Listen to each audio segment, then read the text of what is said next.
With the announcement of Guilty Gear Xrd rollback, there was a huge influx of new players joining the game. Amid the optimism and hype, I came across this one tweet that was getting a lot of attention.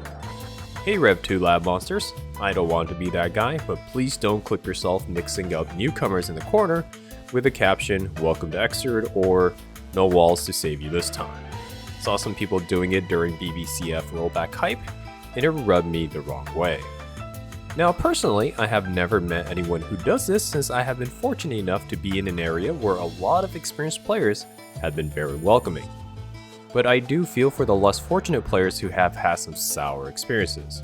So for this video, I thought I would make a list of suggestions on how to interact with new players. Alright, I'm going to start off with the more obvious things first. There's no need to dominate the opponent. I don't think there is much to gain for either party if the experienced players do this. Doing strong mix-ups and devastating the neutral against players who have no answers doesn't do much. The need to adapt disappears and it becomes training mode with extra steps. The new players on the other hand may simply not have the tools or knowledge to understand how to counter, so it simply becomes an overwhelming situation with very little learned. I think there are a few things the experienced player can do. One is to limit the attack and defense patterns so that the opponent can slowly process one thing at a time. Do things like simple Okizeme patterns so they can understand where the string ends. Maybe limit approaches to simple dashes and jumps until they counter. The other is to play a new character. If you have a character you've been interested in learning but haven't put too much time into, this is a great opportunity to try things out. This way, both players can play on closer footings as the experienced player has more things to figure out and most likely make more mistakes. Now, even if the experienced player picks a new character, the player is still most likely going to win. This is because the player has a better understanding of the overall game, such as system mechanics and flow. And this leads to the second point, letting the opponent play. Like the first point, there is no need to press the new player. I think there should be times where the experienced player should let the new player approach and get some pressure or hits going.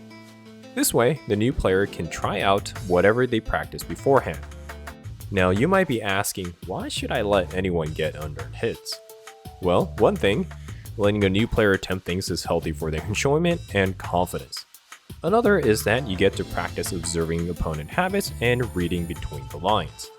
For example, the other day, I was playing against a new Soul player. On certain knockdowns, they would dash towards me and forward hard slash on my wake up. For people who may not know, throws in older Guilty Gears are done by forward or backwards hard slash, but there is no dedicated whiff animation.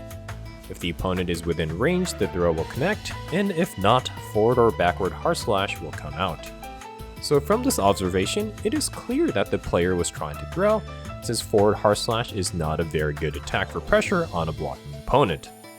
There are also two more system rules regarding throws. One is that you cannot throw while running, and the other is that characters have throw invisibility for a few frames on wake up. And after observing closely on more attempts, I've noticed the player was delaying the forward hard slash consistently, but failed every time a dash was involved. The player knew that there was throw invisibility on wake up, but did not know that throwing while dashing was not possible. So not only was I able to correctly assess what the person was trying to do, I was also able to understand the finer details of the problem. This kind of observational skill is absolutely crucial in high-level play, and I think this is a good way to practice that.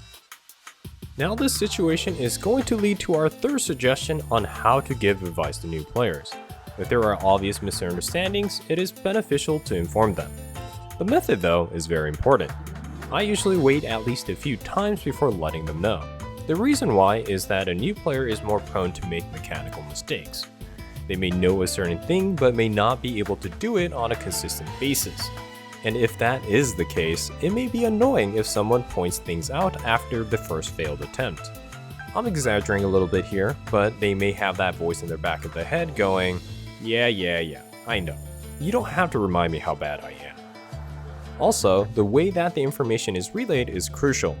If I were to use the previous example of dashing and throwing, it's good to give solutions along with the problem.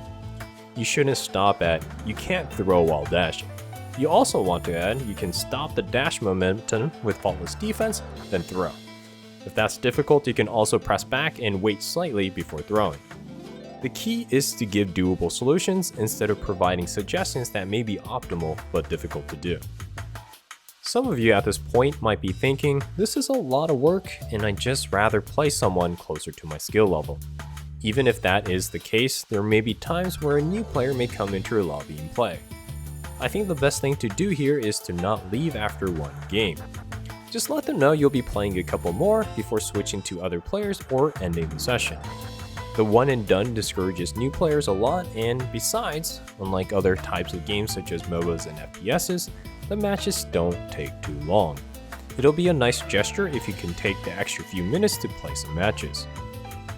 With that said, these are the things I generally do when playing newcomers, and so far, I think I've done a good job.